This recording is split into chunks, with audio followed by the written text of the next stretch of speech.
जो बोले सो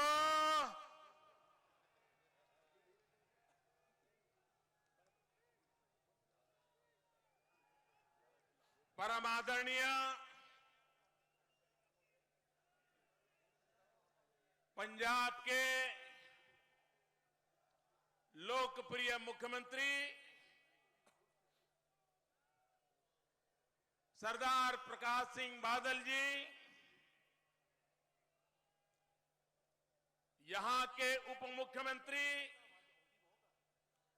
जुझारू युवा नेता, मेरे मित्र सरदार सुखबीर सिंह जी, भारतीय जनता पार्टी के राष्ट्रीय अध्यक्ष आदरणीय राजनाथ सिंह जी, प्रदेश भारतीय जनता पार्टी के अध्यक्ष श्रीमान कमल जी, यहां के प्रभारी हिमाचल के पूर्व मुख्यमंत्री श्रीमान शांता कुमार जी, मंच पर विराजमान शिरोमणि अकाली दल एवं भारतीय जनता पार्टी के सभी वरिष्ठ नेतागण और विशाल संख्या में पधारे हुए इस वीर भूमि के मेरे बहादुर पंजाब के भाइयों और बहनों, वाहेगुरु जी का खालसा, वाहेगुरु जी की फतेह। और आज जब हम इस फतेह रैली में एकत्र आए हैं तो आपके आशीर्वाद न सिर्फ राजनीतिक फतेह के लिए, लेकिन हमारी भारत मां विश्व गुरु बने, ये सिद्धि प्राप्त होने के लिए ये फतेह रैली में आपके आशीर्वाद बहुत बड़ी ताकत बन करके उभरने वाले हैं।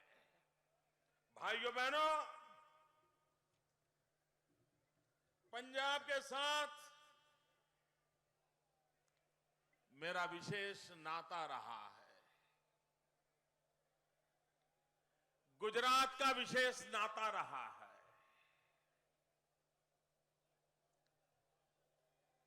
जो पहले पंच प्यारे थे,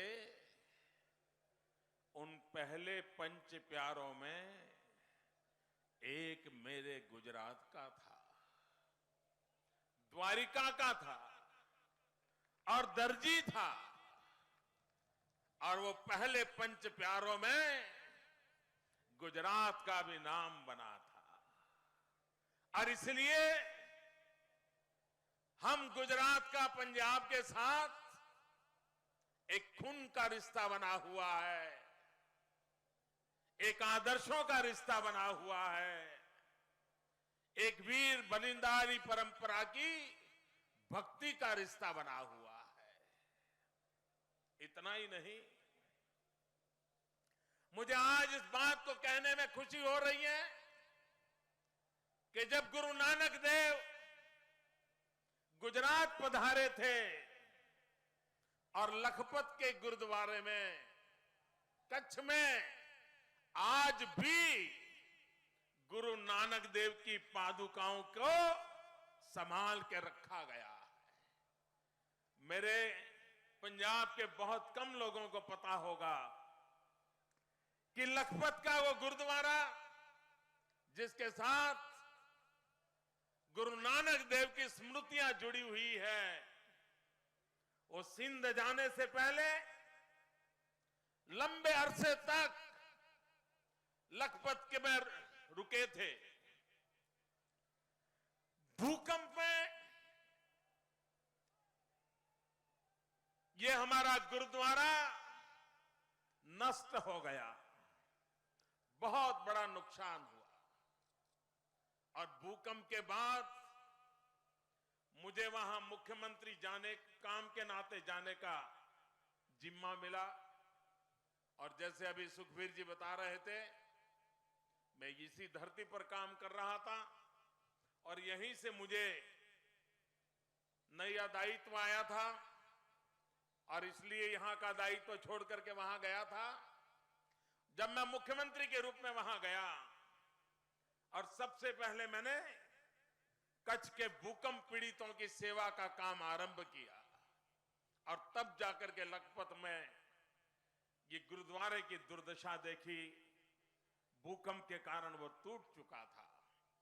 भाइयों बहनों, हमने इस विषय के जानकार लोगों को बुलाया और मन में ठान ली कि ये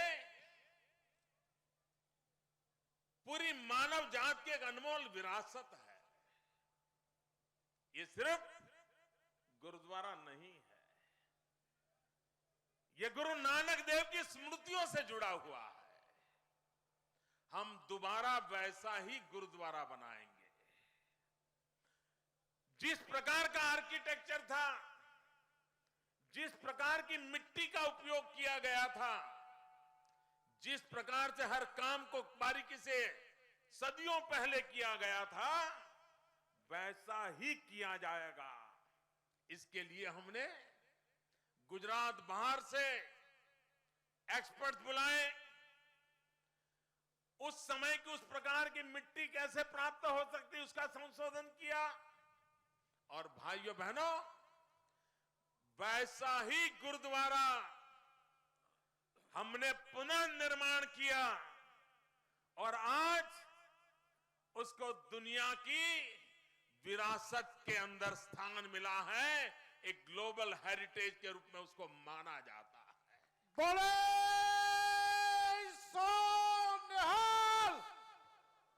भाइयों बहनों, मेरा कच्छ ये तो रेगिस्तान रहा है, बंजर भूमि है, पानी भी नहीं है। वो दिन थे, लेकिन यही पंजाब से मेरे किसान भाई बहन उस लखपत के इलाके में आकर के बसे और आज भी उन मेरे पंजाब से आए हुए सिख किसान भाइयों बहनों की पुरुषार्थ से पाकिस्तान की सीमा का वो मेरा इलाका आज हरा भरा बन गया है। पूरी हरियाली है, वहां खेत लहलहाते दिखाई दे रहे हैं। भाइयों बहनों, कुछ लोग अपप्रचार कर रहे हैं, झूठ फैला रहे हैं, विश्व भर में फैले हुए हमारे सिख भाइयों बहनों को गुमराह करने का प्रयास कर रहे हैं। मैं आज इस पवित्र धरती से आवाहन करता हूं, घोषणा करता हूं, भाइयों बहनों, गुजरात पर जितना अधिकार नरेंद्र मोदी का है, उतना ही अधिकार हर हिंदुस्तानी का है। हर हिंदुस्तानी का अधिकार है।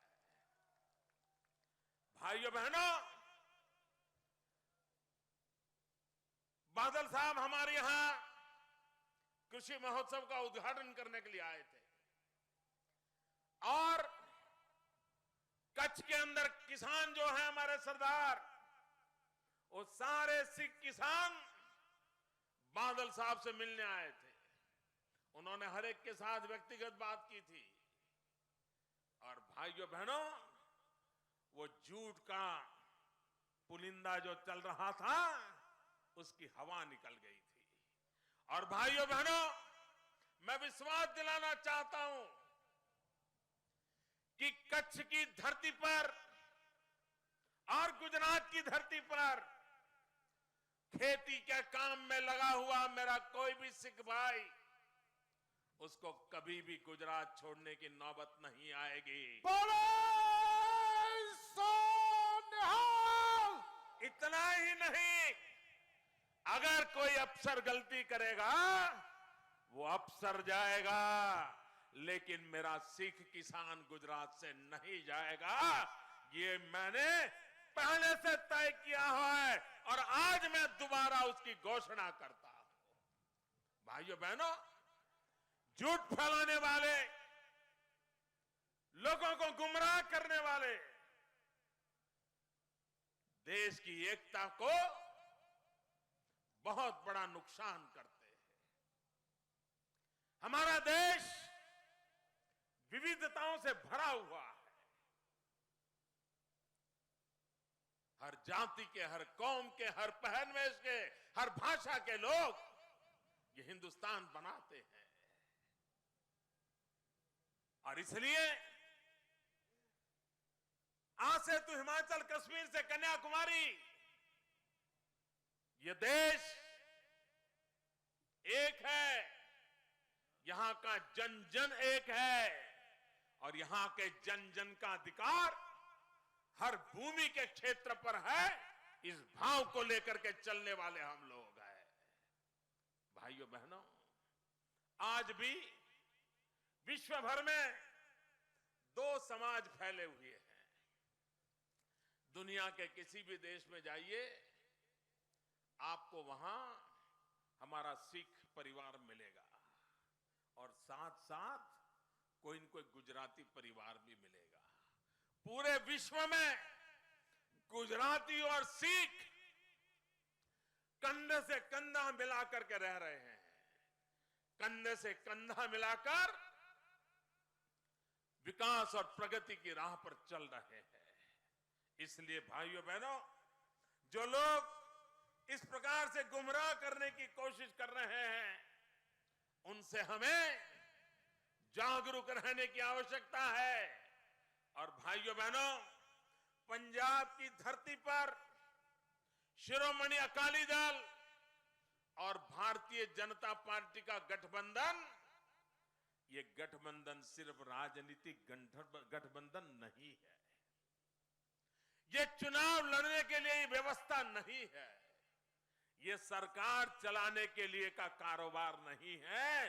भाइयों बहनों, पंजाब की धरती पर शिरोमणि अकाली दल और भारतीय जनता पार्टी का ये गठबंधन यहां की सामाजिक एकता का भी गठबंधन है। हिंदू और सिख की एकता का प्रतीक है। और कांग्रेस को यही तो परेशानी है कि भाजपा और शिरोमणि अकाली दल के कारण बांटो और राज करो, ये जो कांग्रेस के खेल चलते रहे हैं, ये खेल पंजाब की धरती पर पूरी तरह प्रकाश सिंह बादल के नेतृत्व में विफल गए हैं। ये एकता हमने प्रस्थापित की है। ये एकता का प्रतीक है।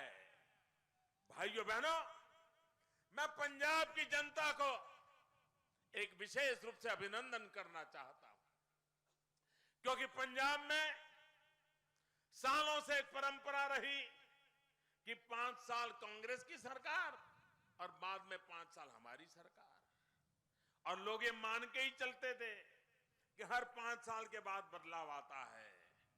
लेकिन पंजाब की जनता ने प्रकाश सिंह बादल में भरोसा किया, विकास की राजनीति में भरोसा किया, विकास के महात्म्य को स्वीकार किया और उस परंपरा को तोड़ करके दूसरी बार यहां पर भाजपा और अकाली दल की सरकार बनाई। इसलिए आपने विकास को जो वोट दिया है, प्रगति में विश्वास किया है, इसके लिए मैं आज पंजाब की वीर भूमि में बहादुर मेरे किसान, यहां के भाइयों बहनों का हृदय से अभिनंदन करता हूं, मैं उनका अभिवादन करता हूं। भाइयों बहनों, पंजाब तक सीमित नहीं है। पंजाबी खाना हो, पंजाबी गाना हो, आज पूरी हिंदुस्तान में छाया हुआ है। हमारे यहां गुजरात में भी शादी ब्याह में अब गुजराती डिश नहीं मिलती है, पंजाबी खाना ही परोसा जाता है। पंजाबी खाना, पंजाबी गाना और पंजाबी मन का मस्ती सा स्वभाव आज पूरे देश में छाया हुआ है। ये वीरों की भूमि है, बलिदान की भूमि है। और भाइयों बहनों, अभी बादल साहब ने लाला लाजपत राय जी को याद किया था। इसी जिले से जुड़े हुए थे, इसी भूमि से जुड़े हुए थे लाला जी। और लाला लाजपत राय जी के 150 वर्ष होने वाले हैं। लेकिन भाइयों बहनों, हिंदुस्तान में कांग्रेस के पास आजादी के लड़ने वाले मरने वाले लोग, कांग्रेस के दफ्तर में उनका नाम नहीं होता है। एक ही परिवार से सब जुड़ा हुआ है। उनको लाला लाजपत राय को याद करने की फुर्सत नहीं होती है, प्रकाश सिंह बादल को फुर्सत होती है। यही तो हमारी देश के प्रति, देश के महापुरुषों के प्रति श्रद्धा व्यक्त करने की परंपरा की अभिव्यक्ति है। भाइयों बहनों, हम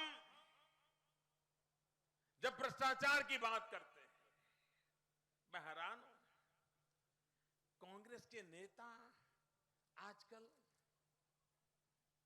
भ्रष्टाचार के मुद्दों पर और राजनीतिक दलों पर उंगली उठाने लगे हैं।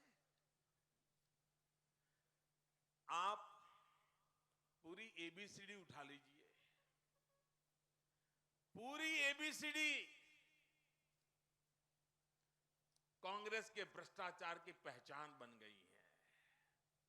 ए फॉर आदर्श घोटाला, बी फॉर बोफोर्स घोटाला, सी फॉर कोयला घोटाला।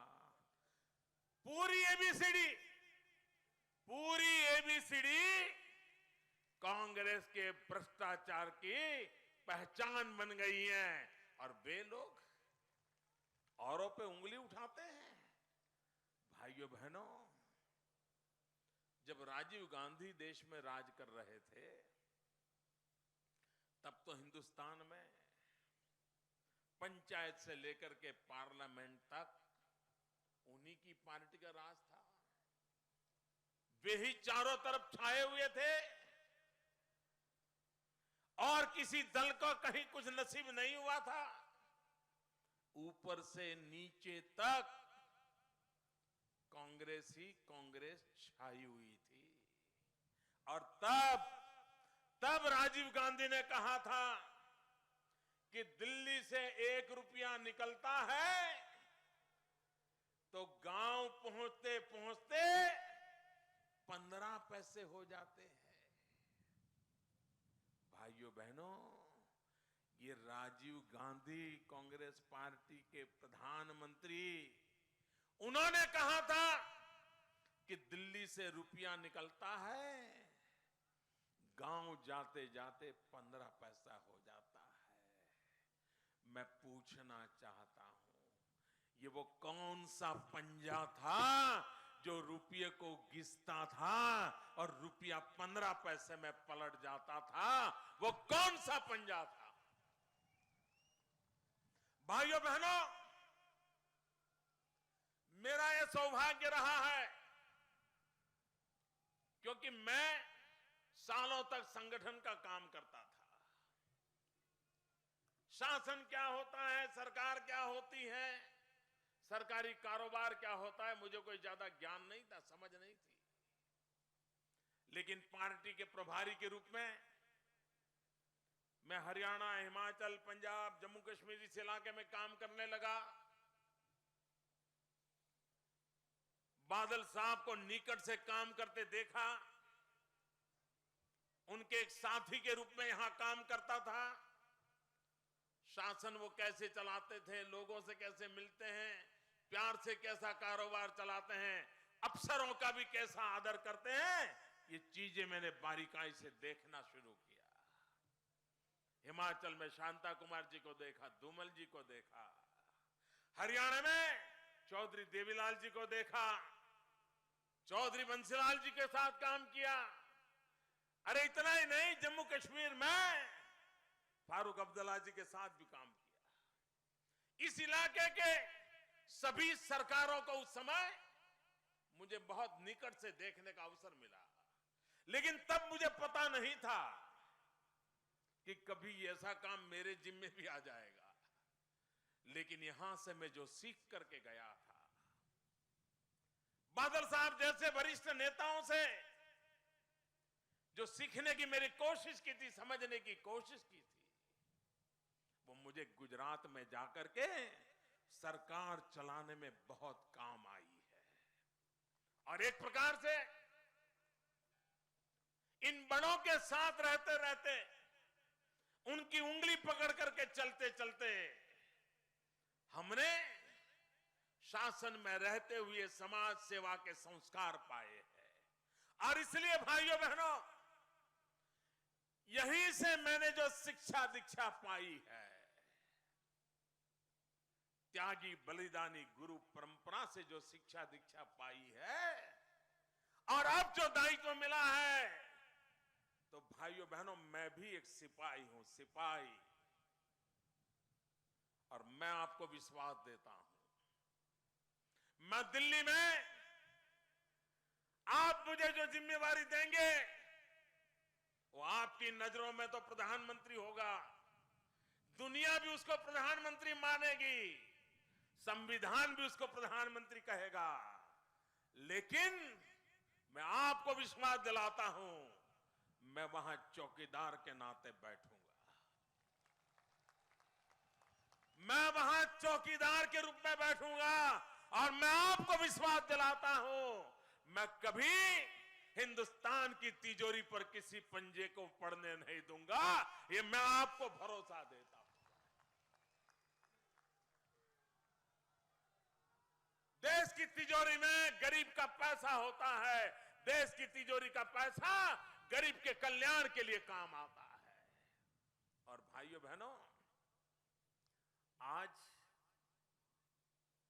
इस गुरु परंपरा की महान भूमि में मुझे पगड़ी पहनाई गई है, बादल साहब ने पगड़ी पहनाई है। भाइयों बहनों, अब मेरा दायित्व बन जाता है इस पगड़ी की इज्जत बढ़ाना। ये पगड़ी की इज्जत बढ़ाना, ये हमारा दायित्व बन जाता है। किसी और ने बढ़ाई और न बढ़ाई हो, मैं बढ़ा करके रहूंगा, ये वादा करता हूं। प्रकाश बादल साहब, मैं वादा करता हूं आपको, मैं उस त्याग तपस्या की परंपरा को निभाऊंगा।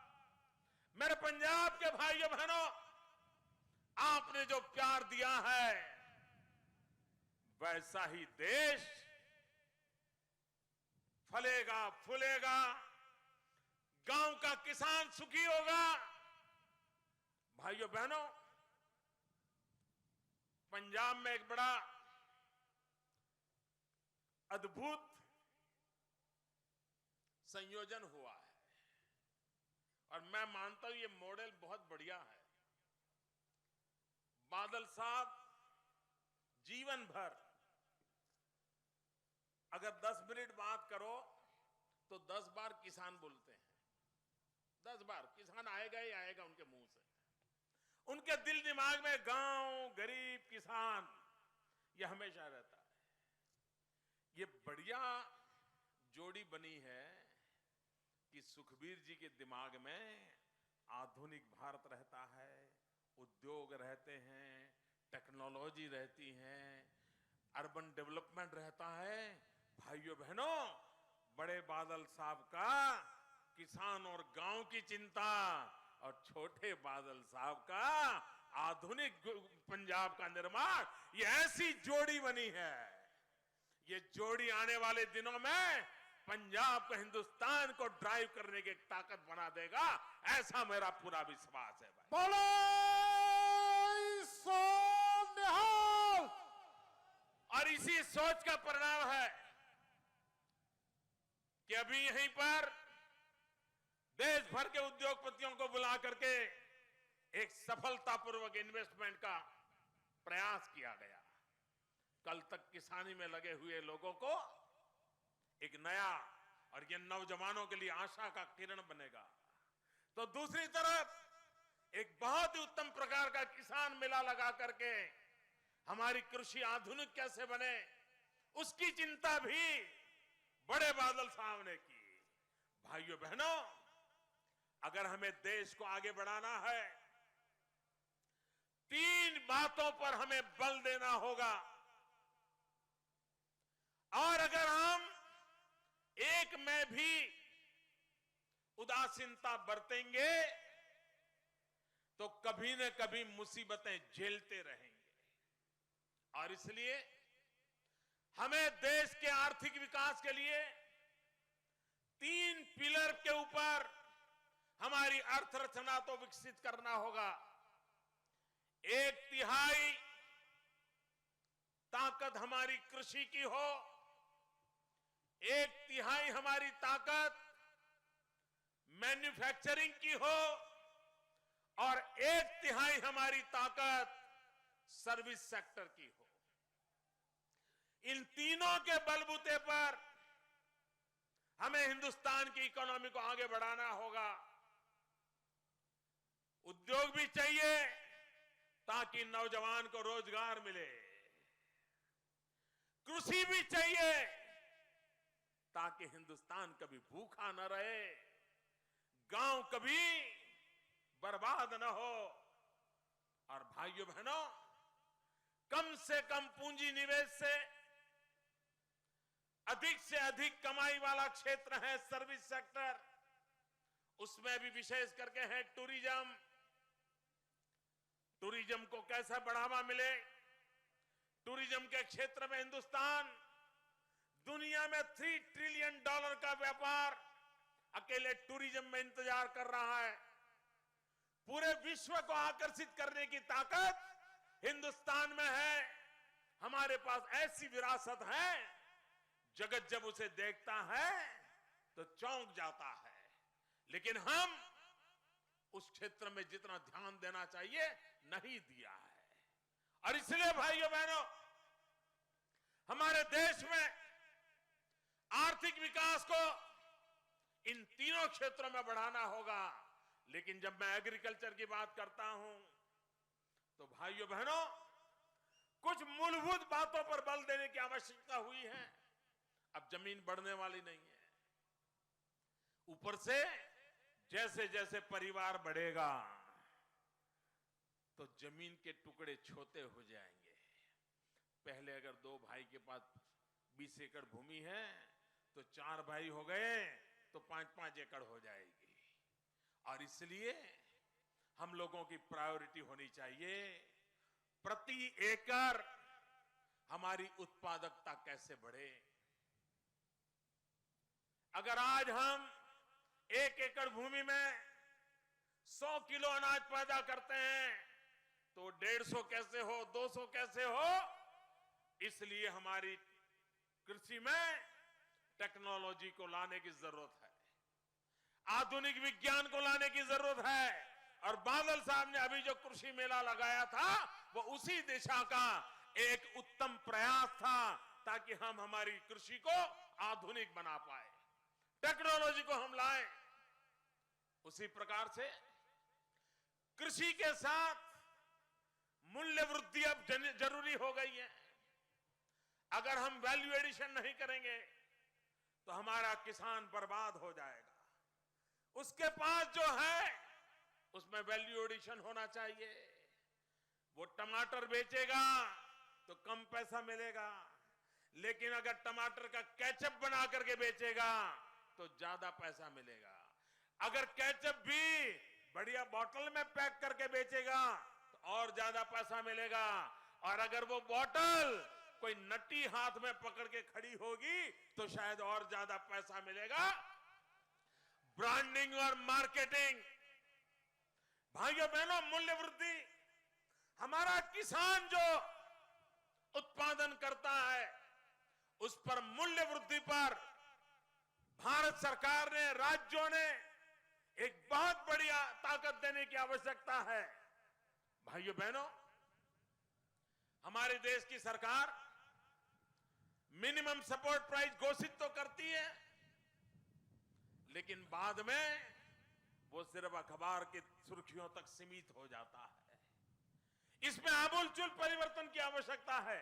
अगर हम हमारे किसान का भला करना चाहते हैं, अगर हमारा किसान जो उत्पादन करता है उसको बर्बाद नहीं होने देना चाहते, हमारे किसान को बर्बाद होने नहीं देना चाहते, तो भारत सरकार का जो एफसीआई है, फूड कॉरपोरेशन ऑफ इंडिया, इसके 3 हिस्से करना बहुत जरूरी लगता है मुझे।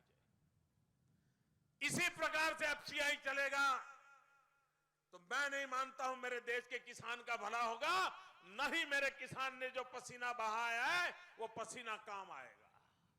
हम देखते हैं किसान इतनी मेहनत करके गेहूं पैदा करे और वो गेहूं पानी में भीगता रहे, सड़ता रहे।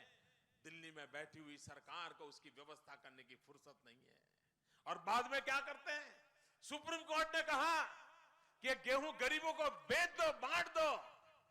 ये सुप्रीम कोर्ट की भी नहीं मानते। दिल्ली में ऐसे लोग बैठे हैं, सुप्रीम कोर्ट की भी नहीं सुनते। उन्होंने न बांटा न बेचा, और क्या किया, वो सड़े हुए गेहूं ज्यादा सड़ने दिए और बाद में शराब बनाने वाली कंपनियों को 80-85 पैसों के दाम से बेच मारे।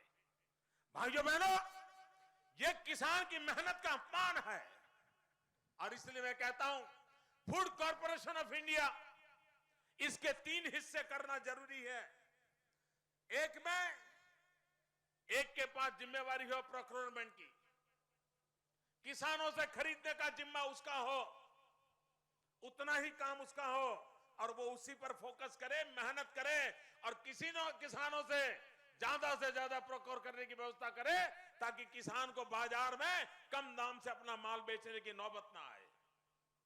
दूसरा हिस्सा हो, जो अनाज धान खरीदा गया हो, उसको रखने की मैनेजमेंट दूसरे हिस्से के पास होनी चाहिए।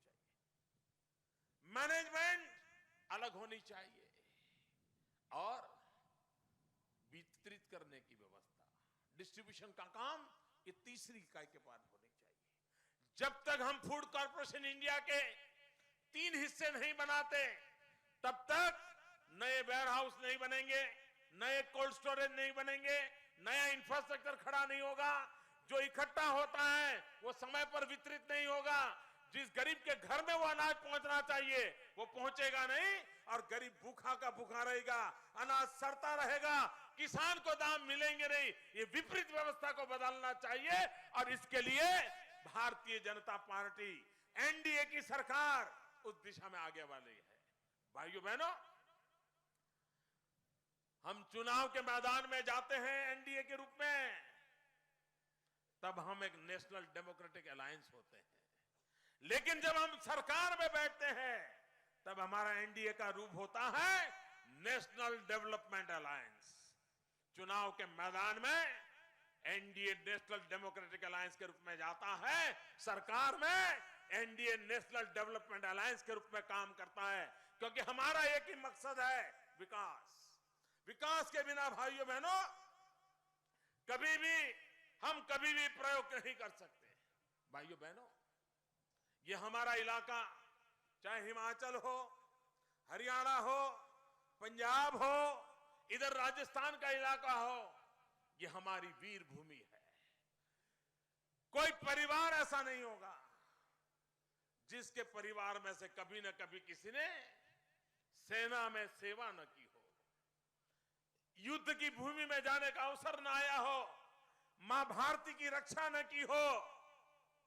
ऐसे गांव, ऐसे परिवार बहुत कम मिलेंगे। भाइयों बहनों, हमारे सेना के जवानों की एक मांग रही है 1 रैंक 1 पेंशन, और ये दिल्ली में बैठी हुई सरकार हमारे सेना के जवानों के साथ हमेशा खिलवाड़ करती रही है। मैं मीडिया के मित्रों से प्रार्थना करता हूं, आप जरा इतिहास पर गौर कीजिए। इसके पहले बजट के समय कांग्रेस की सरकारों के वित्त मंत्रियों ने कितनी बार 1 रैंक 1 पेंशन की घोषणाएं की है, बार बार घोषणाएं की है। लोकशाही के मंदिर ऐसे लोकसभा गृह में की है, लेकिन उन्होंने कभी इसको पूरा नहीं किया है। इस बार भी जब मैं लगातार 1 रैंक 1 पेंशन की बात कर रहा हूं, रेवाड़ी में मैंने पूर्व सैनिकों के सम्मेलन में आग्रह से विषय रखा, तो इस बार उन्होंने कहा लेकिन ये भी आपके साथ धोखा है। पहले भी ऐसे वादे किए गए लेकिन पूरा नहीं किया है। और इसलिए मैं सेना के पूर्व जवानों से आगाह करता हूं कि कांग्रेस पार्टी ईमानदार होती तो 2004 से लेकर के 2014 तक 10-10 बजट रखने का उनको मौका मिला है, लेकिन उन्होंने इस काम को पूरा नहीं किया है।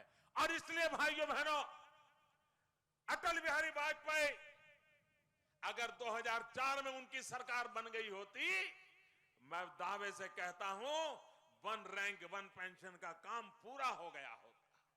और ये काम देशभक्तों से हाथों ही होना है, और इसलिए काम हमारी सरकार ही कर पाएगी। इन्होंने झूठे वादे किए हैं। भाइयों बहनों, ये कांग्रेस पार्टी लोगों की आंख में धूल झोंकने में माहिर है। अब तक वो धूल झोंकते रहते थे, लेकिन संसद में उन्होंने एक नया पराक्रम शुरू किया है। अब कांग्रेस पार्टी को लगता है कि हिंदुस्तान की जनता जाग गई है, धूल झोंकने से मामला चलने वाला नहीं है। इसलिए पार्लियामेंट में मिर्ची झोंकने का काम शुरू कर दिया है। यह कांग्रेस पार्टी जो कल तक आपकी आंख में धूल झोंकती थी, यह कांग्रेस पार्टी अब आपके आंख में मिर्ची झोंकने के लिए निकली है। और इसलिए भाइयों बहनों, कांग्रेस के पापों को आप देख न पाए, कांग्रेस के कुशासन को देख न पाए, कांग्रेस के भ्रष्टाचार को देख न पाए, और इसलिए उनका ये जो कारनामा चल रहा है, उस कारनामे के खिलाफ हमें जागरूक होने की आवश्यकता है और उसी दिशा में आगे बढ़ने की आवश्यकता है। भाइयों बहनों, राजनाथ सिंह जी ने एक बड़ी चिंता व्यक्त की है। मैं उस चिंता में अपना स्वर मिलाना चाहता हूं। मैंने पंजाब में काम किया है, विशेष करके जब मैं पठानकोट गुरदासपुर इलाके में काम करता था, कई परिवार से माताएं बहनें मुझे मिलती थी और एक बात के लिए हमेशा कहती थी कि मोदी जी, ये ड्रग्स ये हमारे बच्चों को बर्बाद कर देंगे, हमारी भावी पीढ़ी को बर्बाद कर देंगे। मैं भारत सरकार के रक्षा मंत्रालय को आग्रह करता हूं, ये ड्रग्स विदेशों से आते हैं, सीमा पार से आते हैं, आपके जवान वहां तैनात है, क्या हो रहा है? मेरे देश की जवानी बर्बाद हो रही है, मेरे देश का नौजवान तबाह हो रहा है। सीमा पर जो जवान खड़े हैं उनको जवाबदेह बनाया जाए, और किसी भी सीमा से अगर हिंदुस्तान में फेक करेंसी आती है, हिंदुस्तान में अगर ड्रग्स आते हैं, तो उस पर कठोर से कठोर कार्रवाई होनी चाहिए, तभी जाकर के मेरे देश के जवान को हम बचा पाएंगे। हमारी माताओं बहनों की जो चिंता है, वो चिंता हमारी भी है, लेकिन दिल्ली की सरकार उदासीन है। शस्त्र आ जाए विदेशों से, फेक करेंसी आ जाए, ड्रग्स आ जाए, और दिल्ली की सरकार सोई बैठी है। भाइयों बहनों, भारत में सिर्फ आतंकवादी आते हैं ऐसा नहीं है, भारत की सीमा से सिर्फ इन्फिल्ट्रेशन होता है ऐसा नहीं है, घुसपैठिए आते ऐसा नहीं है, इसके साथ ये सारी बीमारियां भी आती हैं। और इसलिए हमारी सीमाओं को सुरक्षित करना, हमारी सीमाओं की चिंता करना, यह समय की मांग है। और इसलिए मेरे भाइयों बहनों, मैं आज आपसे आग्रह करने आया हूं, मैं आपसे कहने आया हूं कि भाइयों बहनों, हमें किसी भी हालत में हमारे देश के नौजवानों को तबाह नहीं हो देना है। भाइयों बहनों, मैं आज खास करके पंजाब के किसानों का आभार व्यक्त करना चाहता हूं। गुजरात में हम देश की एकता के लिए जीवन खपा देने वाले सरदार वल्लभ भाई पटेल की स्मृति में दुनिया के सबसे ऊंचा स्टैच्यू ऑफ यूनिटी बनाने जा रहे हैं। उस स्टैच्यू ऑफ यूनिटी में हमने देश की एकता के प्रतीक के रूप में हिंदुस्तान के हर गांव से किसानों से लोहा संग्रह का कार्यक्रम किया। हर गांव से किसानों से कहा कि खेत में उपयोग में आए हुए औजार का, लोहार का टुकड़ा हमें गिफ्ट में दीजिए, उसी को मेल्ट कर करके इस बड़े प्रोजेक्ट में हम लगाएंगे।